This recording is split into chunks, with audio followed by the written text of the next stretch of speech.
Agency theory studies the relationship between a principal who delegates authority and an agent who acts on that authority.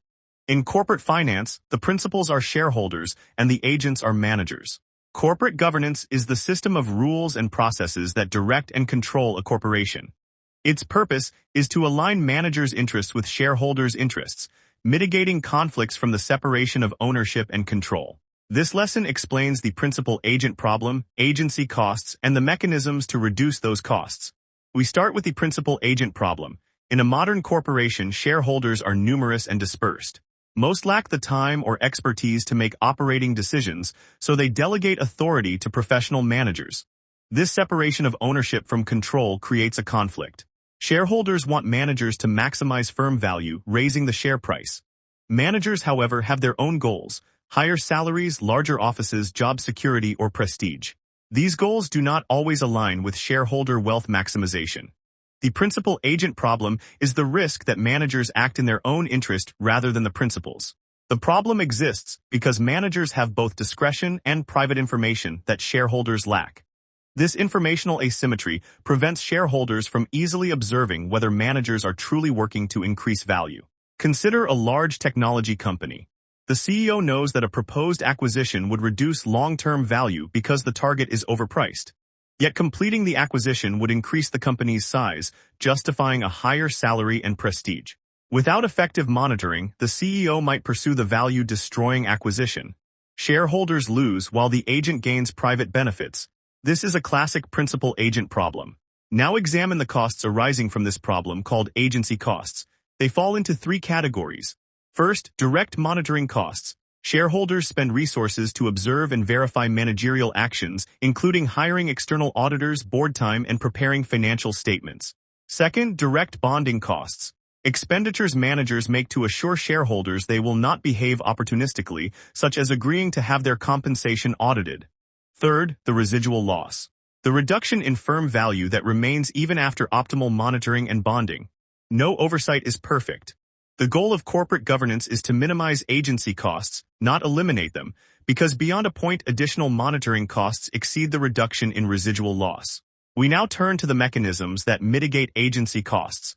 These are the tools of corporate governance, divided into internal and external mechanisms. The first internal mechanism is the board of directors. The board is elected by shareholders and oversees management. An effective board has a majority of independent directors, those who are not executives and have no material relationship with the firm. Independent directors are more likely to challenge the CEO and remove underperforming managers. For example, if a CEO proposes an acquisition driven by personal ambition rather than value creation, an independent board can refuse it. The board also sets executive compensation, leading to the second internal mechanism, performance-based pay. Performance-based compensation aligns managerial interests with shareholders. Instead of a fixed salary, the firm ties a large portion of managerial wealth to company performance. Common forms include stock options and bonuses linked to return on equity. Stock options give managers the right to buy shares at a fixed future price.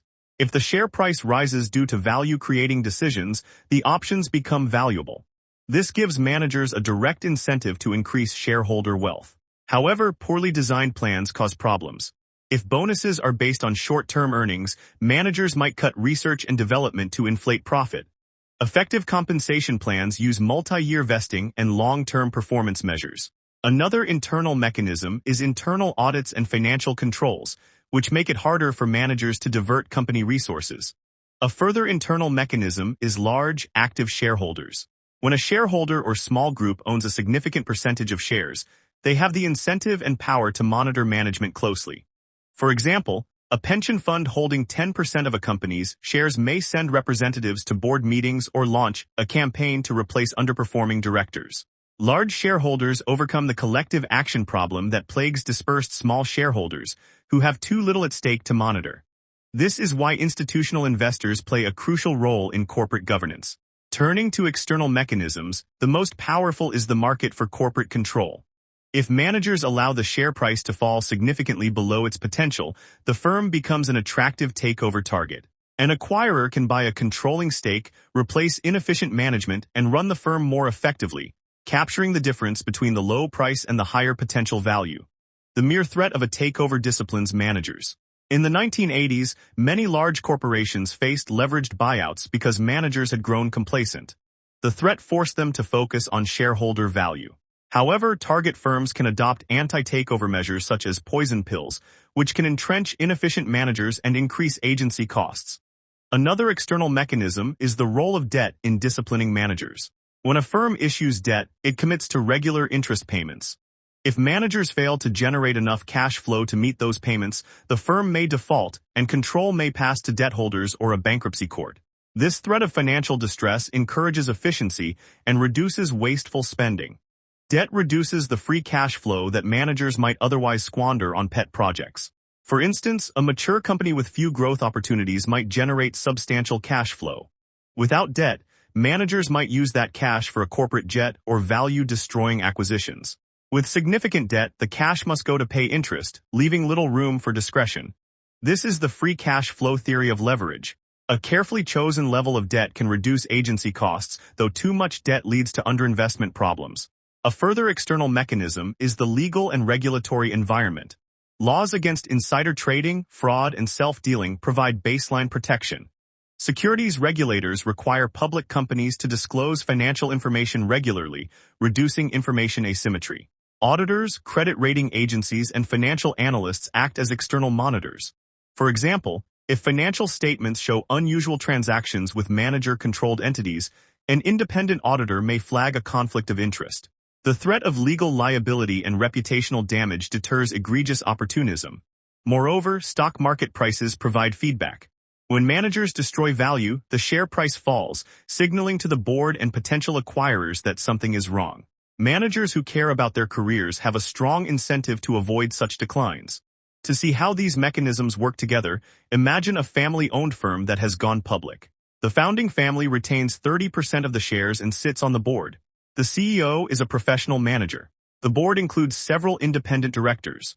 The CEO's compensation includes a base salary, an annual bonus tied to return on invested capital, and stock options vesting over 5 years. The company maintains moderate debt with covenants restricting large acquisitions. An external auditor reviews financial statements annually. The threat of a takeover is real. Suppose the CEO considers buying a luxury corporate jet. The independent directors would question whether this creates shareholder value. The large family shareholder would oppose it. The debt covenants might require board approval. The market might react negatively, reducing the CEO's option value. With these mechanisms, the CEO is far less likely to pursue the jet than if he had unchecked power. Agency costs are not eliminated, but they are substantially reduced. In summary, agency theory provides the foundation for understanding conflicts between shareholders and managers. The principal-agent problem arises when ownership and control separate, leading to information asymmetry and divergent goals. Agency costs include monitoring, bonding, and residual loss. To mitigate these costs, corporations use internal mechanisms, boards, performance-based pay, controls, and large shareholders, and external mechanisms, the market for corporate control, debt discipline, and the legal framework. None is perfect alone, but together they align managerial behavior with shareholder wealth maximization. Understanding agency theory and corporate governance allows you to see why some firms thrive while others fail.